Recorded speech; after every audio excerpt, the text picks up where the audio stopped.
Suspense.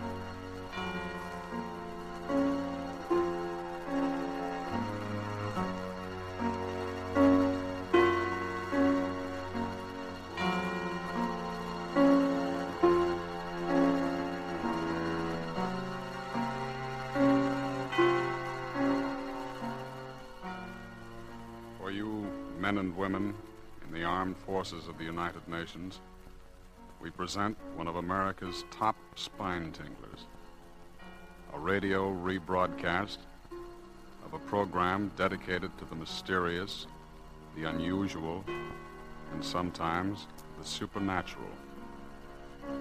A program of Suspense.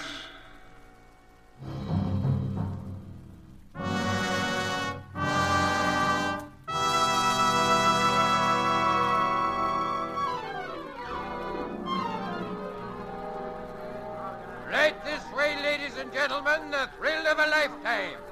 It's safe and sensational, and the price is only a dime.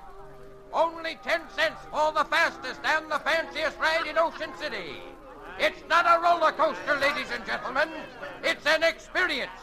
We give you the breathtaking dip over Moonlight Bay.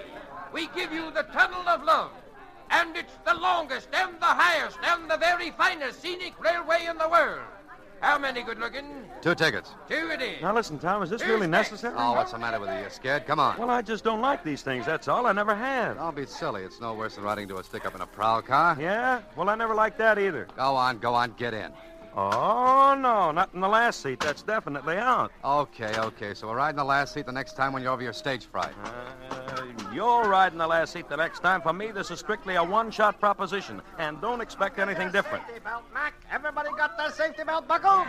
Okay, folks, you're off. Here we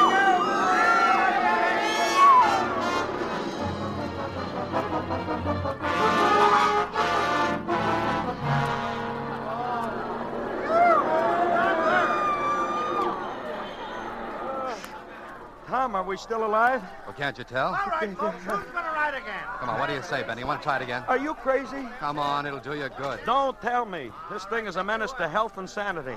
Hey, what did I tell you? Look, there's a guy passed out back there. Come on, Yeah? come on, Yeah. snap out of it. Hey, come on, get up, mister. Hey, somebody give me a hand with this guy. Wait a minute, I'll help you. All right, you get his legs. I'll take his head. Come on. I don't know why guys ride this thing if they're going to pull a fade out. Uh-oh. This guy didn't pull any fade out. Yeah, well, he ain't exactly the life of the party. Yeah, you're right there, pal. He's dead. He's what? He's dead. Holy gee. Wait a minute, I better call a boss. All right, folks. You just have to step outside the gates, please. I'm sorry, there's been a little accident here. Now go on, everybody out, please. Everybody out. Hey, what's the matter, Johnny? A guy passed out. Man there says he's dead. Oh, for every season it's something. Please, folks, outside the gates. Please, All right, please, stand go back. outside the gates. Stand back, please. everybody. Go ahead. What's the matter, Terry? That guy just died on us. Yeah? How come? I don't know. This man here looked him over. How do you know he's dead? You a doctor? No, officer, but it's not too hard to tell. Where is he? Oh, he's back in the back seat. Come on, keep the mom outside, will you, Terry? Sure. Come on, break it up now. Break it up. This the guy? That's him. Looks like it must have been heart failure. No, it doesn't look like heart failure to me. Say, who are you? Dwyer's the name, Tom Dwyer. Yeah? Well, Hey, I never seen this dead guy. He never bought a ticket from me. That's right, he never had a ticket. You mean he rode for free? How could he? He rode for free, all right. say, how come you know so much about this? Me? Oh, I'm just nosy. Hey, you. Yeah? Do you remember seeing this man get on the car? Well, how do I know? They get on, they get off. I just work here. Don't you remember that my friend and I were going to get in that last seat, and then we didn't? Hey, that's right. Hey, who's this? Ben Duffy's a friend of mine. Yeah? Yeah. Now, listen. My friend and I were the last ones to get in that car. We were going to take the last seat, and then we didn't. Then the car pulled out, and when it pulled out, that last seat was empty. Hey, that's right, officer. That last seat was empty. This dead guy never even got on the car. Now you're getting someplace. All right, Dick Tracy, I'm listening. A roller coaster starts out from this platform all hunky-dory and rips around the tracks about 90 miles an hour. When it gets back here, there's a dead guy on it that wasn't on it when it got started. How do you think he got on there? Dropped out of the sky? Figure it out for yourself, pal. If he wasn't on the car when it started, then someplace along the line he was dumped on it. And guys who have been dumped are generally guys who have been murdered.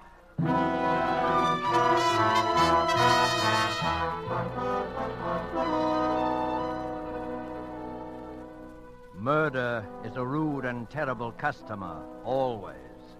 But seldom indeed has this unwelcome guest intruded more incongruously than on this particular evening when he chose to be the extra passenger on a roller coaster ride. Alan Ladd is our star of suspense in Robert L. Richards' story, The One-Way Ride to Nowhere.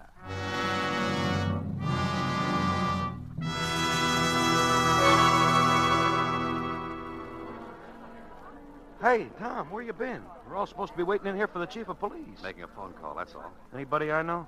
Jefferson Hotel, you know him? Huh? Hey, what's this all about? Oh, about $400,000 and a lot of people's lives. What? Uh-oh. Here comes the chief now. All right, quiet, everybody. Chief Haynes wants to say something to you. A man died under peculiar circumstances on the Ocean City roller coaster tonight. And all of you here were either on the car in which the body was found or in the immediate vicinity, like on the platform. Now, cause of death has not yet been determined, but all of you might be needed as witnesses, so we want to know where to get a hold of you. Have all these people been identified and left locations where they can be reached? Yes, sir. Well, then that's all. You can go now. Chief Haynes. Well, I'd like to ask a couple of questions. are these the two fellows you told me about, Johnson? Yes, sir. You're a pretty inquisitive young fella, aren't you? Well, that's my business. Hey, by the way, Chief Haynes, haven't we met somewhere before? Not that I know of. What do you want to ask about? Well, for one thing, you said just now that the cause of death had not yet been determined. That's right. The man was blue in the face and apoplectic, but there were no marks of violence on the body. Coroner's working on it now. Well, maybe the coroner should look at the man's neck. At what? At his neck.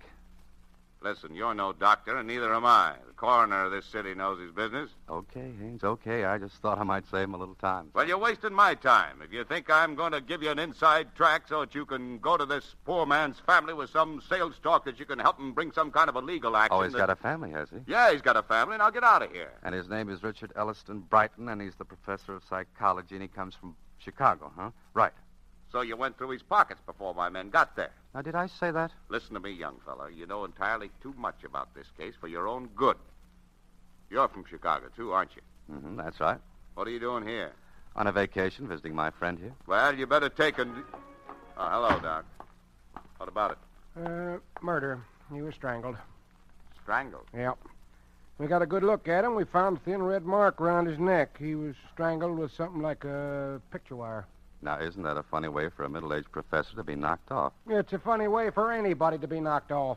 And isn't it a funny thing for a professor of psychology with a family and all to be way out here all alone, so far from home, hanging around an amusement park? That's no funnier than what you're doing hanging around here. And that's quite a coincidence, by the way, Mr. Tom Dwyer of Chicago. Chicago's a big place, Chief Haynes. Lots of people live there. Say, Chief, while I think of it, here's the stuff we took out of his pockets. Nothing much, wallet and a few things. Oop, dropped something there. I got it. Hand that over, Dwyer. Well, a souvenir postcard. Sheila Kennedy. Ocean City. And quite a cutie she is, too. I said hand it over. That's material evidence. Sure. Here you are. One of the local tent girls, I take it? Know anything about her, Chief? Now, listen, Dwyer. I got enough on you already to hold you on suspicion. Take my advice and keep your nose out of this. Come on, Tom. This isn't doing you any good. Yeah, that's right, Ben. And anyway, we got a date with a lady.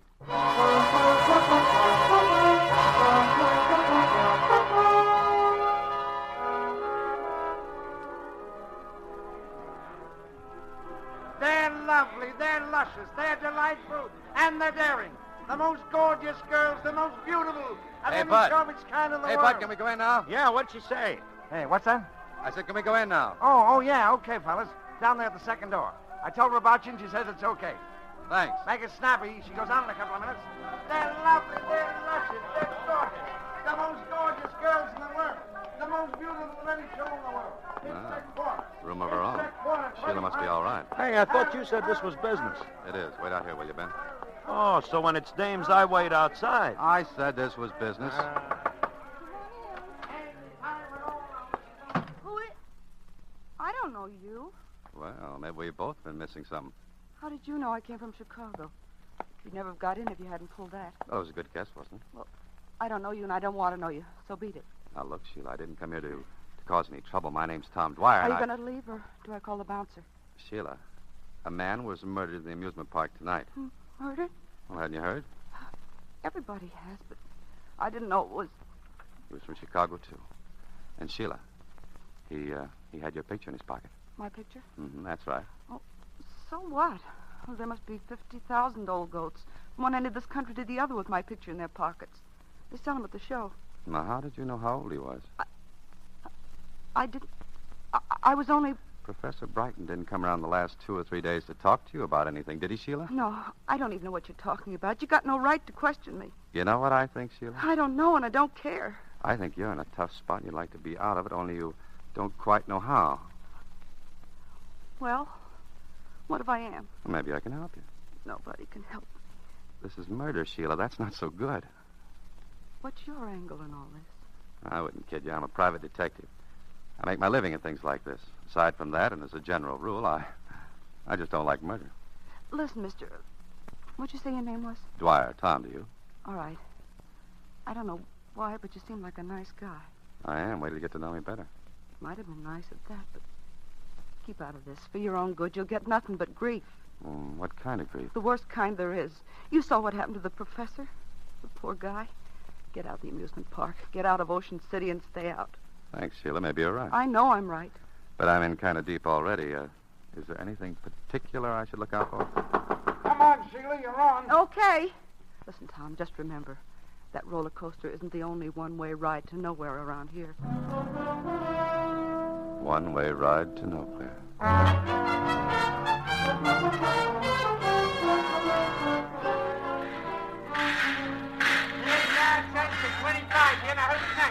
All right, the red hot here. They're all hot. Get your red hot here. Yeah? Well, what she mean by that? There's a tip-off, Ben. Maybe. One-way ride to nowhere. Yeah, that's what the professor got all right for free. But how? He was dumped on. I still say how. Well, that little problem doesn't bother me, but... Hey, listen. Huh? That took 3 men Did you on hear a that? one-way Yeah. ride to nowhere. One-way Step ride right to in, nowhere. ladies Come on. and gentlemen, Yeah, our yeah. show is about... I think it's around there to the right. Yeah. Bulletproof automobile. Huh? Where? A tent show next to the roller coaster. Take it easy now. Okay, but... Ben, you worry me sometimes. Did you know this thing was here? Well, it wasn't here last week. How am I supposed to know what you want? If you tell a guy something once in a while, you wouldn't... Suppose you never heard of Wires McGuire either. No? Skip it. Hey, wait a minute. That guy's going into his routine again. Step right up, ladies and gentlemen. Inside, you will see the actual bulletproof automobile in which the famous Jarvis gang sped from the scene of the $400,000 Springfield mail robbery, the most daring holdup in modern times. Now, this is the very limousine in which they were pursued for 50 miles. 3 of them died, and the 4th became a raving maniac on that last fatal one-way ride to nowhere. Step right in, ladies and gentlemen. A new show is about. Benny, now I know I'm right. Hey, is this what you came down here for? Not exactly, but there's been some funny talk lately about this mail robbery job. In some funny places. Well, I still don't get it. There were 4 guys in on that. 3 of them dead, the others in the bug house. That kind of closes the books, don't it? I'll give you a little tip, Benny. They never found the money, and the insurance company's got a standing offer of 10% reward. $40,000. Step right over, gents. The original bulletproof automobile. Okay, maybe we'll have that. How much? 2 bits apiece. Here you are. Step right inside, gentlemen. And now the car that you see before you... You don't have much is... business, do you? What are you, a couple of public accountants? No offense. It just seems too bad. It's a swell exhibit. You're telling me. These hicks down here, they don't appreciate nothing. Now, that must be pretty hard, judging what the public will go for. Yeah. I thought this murder automobile would be a sensation, something modern, you know. My brother found it in a junkyard in Indiana. cops must have sold at auction or something. Look, would you really like to get rid of this heap? Like to? Don't worry, I already have. Yeah? Listen, brother, the minute I found out that I had a turkey, I went out and I found me a sucker, but quick. Well, how'd you find him? Well, didn't exactly find him. He come by. He's making some sort of a collection of some cops museum, you know. Capone's bulletproof car, Dillinger's artillery, and I got my price, though. Well. Now, isn't that too bad, Benny? Hmm? Yeah, it sure is. What's too bad about it? Well, to tell you the truth, we're making sort of a collection ourselves, you know, for a big New York exhibitor, and I thought maybe we could do a little business. Oh, I'm sorry, mister. I just closed the deal tonight. If you'd only come around just a couple hours sooner, I could have You done... suppose this man you sold it to would be interested in reselling at the right price? Yeah, I don't know. It cost you plenty, though. Confidentially, he paid me $1,000 cash. Well, where could we find this guy? Well, he should be here any minute. He's going to pick up the papers and things. You want to come on in back and wait from there? I was just going to knock off anyway. Thanks. You know, I had a hunch maybe I should have held out. How's a guy supposed to know in this crazy business? Oh, he, Well, quite a cozy little place you got here. It's all right. Sit down, make yourself to home. Hey, what's that? Oh, them roller coasters. The tunnel goes right under the floor here. It's enough to drive you nuts. Yeah, I can imagine. The door over there must open up right over where the tunnel comes out, huh? I guess it does at that. I never looked. It's all nailed up. There used to be another wing on this building in the old days, wasn't there? That was the door to it. Yeah, there might have been. Yeah, I guess there was. Say, does this Mr. The guy I sold the car to? McGuire. McGuire. Yeah, McGuire. Does he have sort of a business manager with him or anybody like that? Well, he's had a couple of guys with him once in a while. I really didn't pay no attention. I suppose he's been hanging around here fairly steady for the last few days, huh? Oh, in and out, you know. You ought to be here any minute. Come on, here he is What's now. the matter? Ed, I don't... Mr. McGuire, we was just talking about you. Yeah? Who was? Well, me and these two gentlemen, they want to see you Was about this the maybe guy that picking- came to see you, Sheila? I don't know. Sure I am, Sheila. Tell him. I guess that's him. Okay, you can run along to the hotel, Ed, honey. Listen, please don't. Do like I tell you. Harry, you stay here with me. Okay, Ed. I got all your papers and things, Mr. McGuire. Everything's here in this envelope. Thanks. And what did you two fellas want to see me about? Just a little business proposition. My name's Tom Dwyer, and this is Ben Duffy. Hiya, McGuire. Mr. Pleased McGuire. to meet you. You can beat it now, Ferrara. We'll take care of everything. Okay. Well, so long. So long. Watch the door, Harry. Okay. Now, what's your proposition? Well, I understand you bought Ferrara's car. That's right. You interested in used cars? Some used cars. How interested? Enough to make an offer. Your friend here in on the deal? No, he just came along for the ride. Well, I got a partner. Yeah? Well, where do we find him? We don't. He'd have to come here. We'd have to send somebody after him. Somebody like your friend. Okay. Now, listen, Tom, What's his name, and how does my friend find him? His name is Johnson. George Johnson's at 2854 Drexel Boulevard. Just tell him that I sent you. Tom, I don't think I ought to leave. Oh, take it easy, Benny. And while you're out, I wish you'd do something for me first. Huh? What? I want you to pick up my mail. It won't be out of your way. Pick up your mail? That's right. Do that first. I'm expecting a very important special delivery. Stop by the Jefferson Hotel where I'm staying and ask for a bellhop named Ted Martin. He takes care of all of my stuff. The Jefferson? Yeah, that's right. And be sure to see Ted Martin. He's the only one who can help you. So ask the clerk for him, and I'll hurry back, will you? Ted Martin at the Jefferson. Well, okay. You want me to go, Ed? No, you stay here. Okay. And now that he's out of the way, what do you know? Enough. You're a pretty bright boy, aren't you? You gonna talk? Why not? I know, for instance, why he bought that car. I think he knows too much. Let me handle this. Keep talking, bright boy. Well, after that Springfield mail job, nobody ever found the money. $400,000 is a lot of lettuce, and you think it's somewhere in that car. Did you figure it all by yourself, or did you get a tip when you were in the federal pen along with Duke Jarvis? Well, you know any more cute answers, bright boy? Sure, I come from Chicago. I know that around there you got a nickname. They call you Wires. I told you knew too much. Mm-hmm. On account you got a reputation for being very handy, despite the picture wire twisted. Idea what you just talked, yes, boy. I know what I'll talk you. What do you think it is? I think we're wasting... Wire. I not only know why. Sure you do, you do. You think I'm kidding? A psychiatrist. These guys who were wacky. Of course, Duke was the last of the Jarvis.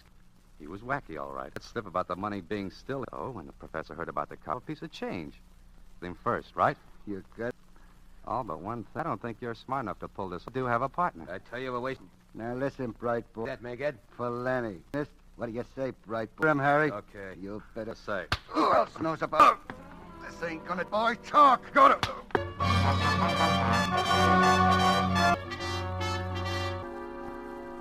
I think he's coming out of it again. Suppose his pal comes back. He'll never comes out. There ain't no such guy as George. Take a look, Harry.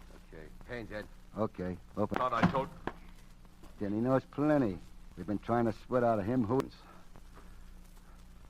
Your picture. Started at the federal pen when Jarvis... Yeah, that's how you heard about the McGuire came down here. He ball because you were chief of police. I know. So we give him the business. They're into the roller coaster like we did the... Can't get away with two jobs like that. The thing. Dump him in the bay. An accident, anything. Hey, that's an... Fancy about it this time. Quite an idea, Hank. Good idea.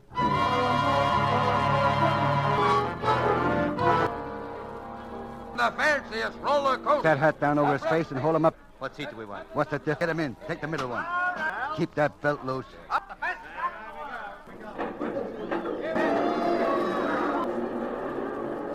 We're going in the tunnel now. I'm doing it now. Got the sash with...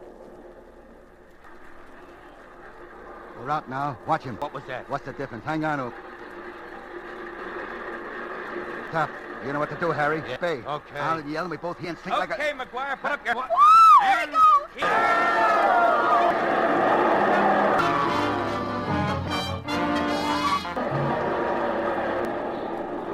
You made it. Hey, Tom, What do you think you're doing This here? is a Fathead Martin, Department of Justice. Hotel. Get it, McGuire? You ought to get to a dock. No. Hey, Ted. Ted, the police. We got a couple of men down there. I figured you might get mixed up with him for quite a while. Well, long. Thanks, Ted. Taking an awful chance, Tom. Sure. You know, if that dame hadn't... We just about made it when the... Oh, let's say, had a date with a lady. Oh? Well, here's a $1,000 reward.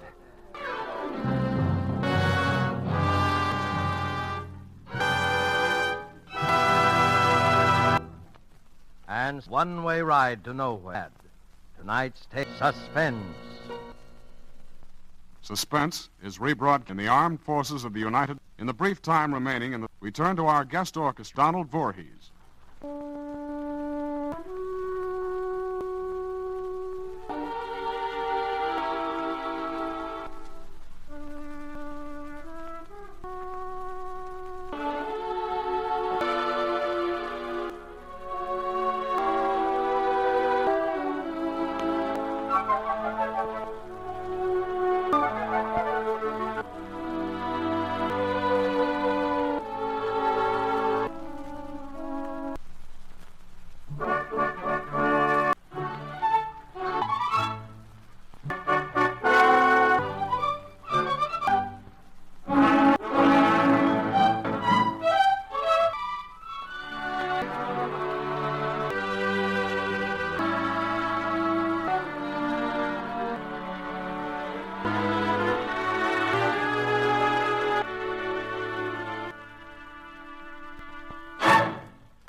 This version of the Armed Forces Radio.